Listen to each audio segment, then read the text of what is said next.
Thank you for tuning in. This is DJ Fobfresh from SegaShiro.com, the Sega resource, and today we're looking at Let's Catch, which is a WiiWare title, and it's brought to you by Prope and Sega.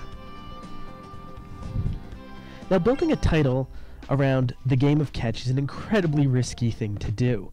On the one hand, catch, when played in real life, is a social activity. It's very repetitive, and what makes the game fresh and fun when you're with someone else is the fact that it's a social thing, that you're talking and you're chatting and you know, you're sharing.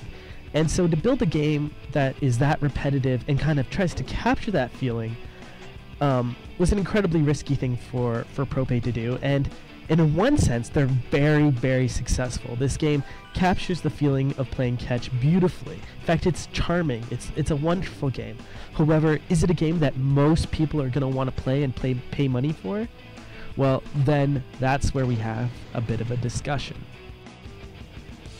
Now, this is a very hard game to review, simply because the fact that for 90% of gamers out there, the ones that, you know, want to play Gears of War or Madden, they're going to look at this game, laugh at it, and then, you know, pass it by. It's not worth their $10. It's not worth 1,000 points for them. However, for maybe someone who has a family and wants to play this game with their kids, has a multiplayer setting, you know, then it's a great game to follow up. Is it worth 1,000 points? Not necessarily. And yet, at the same time, I am very happy to have this game in my collection. Now, if that sounds a little confusing, it kind of is. It's because the way I played this game was I played it in between doing other things and in small amounts. And that's kind of the best way I find to play this game. You played it all in one big chunk, it would be very repetitive very quickly. So instead what I did was I played it in between updating things on the website, or in between doing reviews for our sister site at Controller Punch, and sort of in between other games I would take a moment and play some Let's Catch. And in this way I found a title that was kind of, you know, it wasn't hard, it was nice and meditative, kind of just playing catch back and forth. And I got really into the story mode, which was an almost RPG-like element, which is where you essentially play catch with townsfolks in the game, and they tell you about your life, their life as you go forward. And it's not going to be interesting to most people, but I kind of found that finding out about these people's lives, finding out about how the town interconnected and how people met and knew each other, I found it to be kind of interesting on the same level that I find storyline elements in an RPG interesting. There's also a few mini games included with Let's Catch. There's 9 trial mode, which can be played up to 4 players, and basically gamers here are given a board of 9 panels, and they have to throw the pitches to knock those numbers out.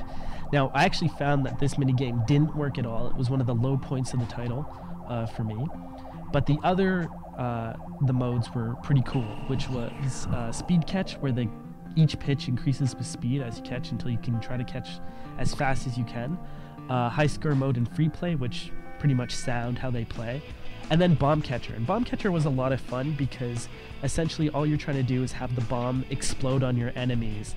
And it gets kind of tense and it's fun in a multiplayer setting. One wish that I had for this game is that I wish that they would take the social elements just a little bit further. Let's Catch is actually a game played by 2 people. And I really wish that We Speak and that friends codes were actually a part of this. I would have loved to hook up with another Wii player and play catch with them. I thought that would have been really nice and fitting. The other fact is simply between the music and the repetitive motions and the storyline elements, I actually found this game incredibly relaxing to play. So it was a nice game to cool down to, it was a nice game to play kind of while thinking about other things. And that's kind of the best way to play it, is that, you know, while thinking about the trials of the day or the things that I had to do the next day, it was nice to just play catch at the same time. And that's kind of the success of the game, is that after playing this game, I was like, why don't I have people to go play catch with? I should be at the park, you know, doing this with some buddies, and then life would be perfect.